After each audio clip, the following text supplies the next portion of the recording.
अबब अहिल्यानगर मधील तळीरामांनी रिचवली 2414 कोटींची दारू। महिन्याला लागते 200 कोटींची दारू।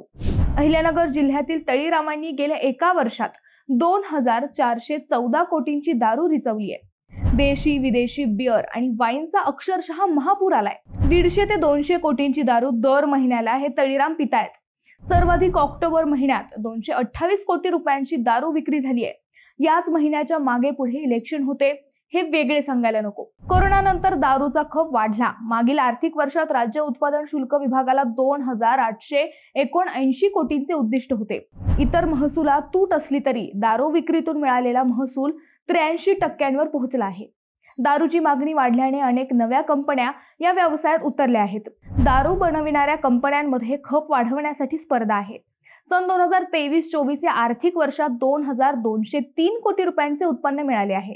मागील आर्थिक वर्षात 2414 कोटींचे उत्पन्न मिळाले असून गतवर्ष तुलनेत 210 कोटी जास्त मिळाले आहेत।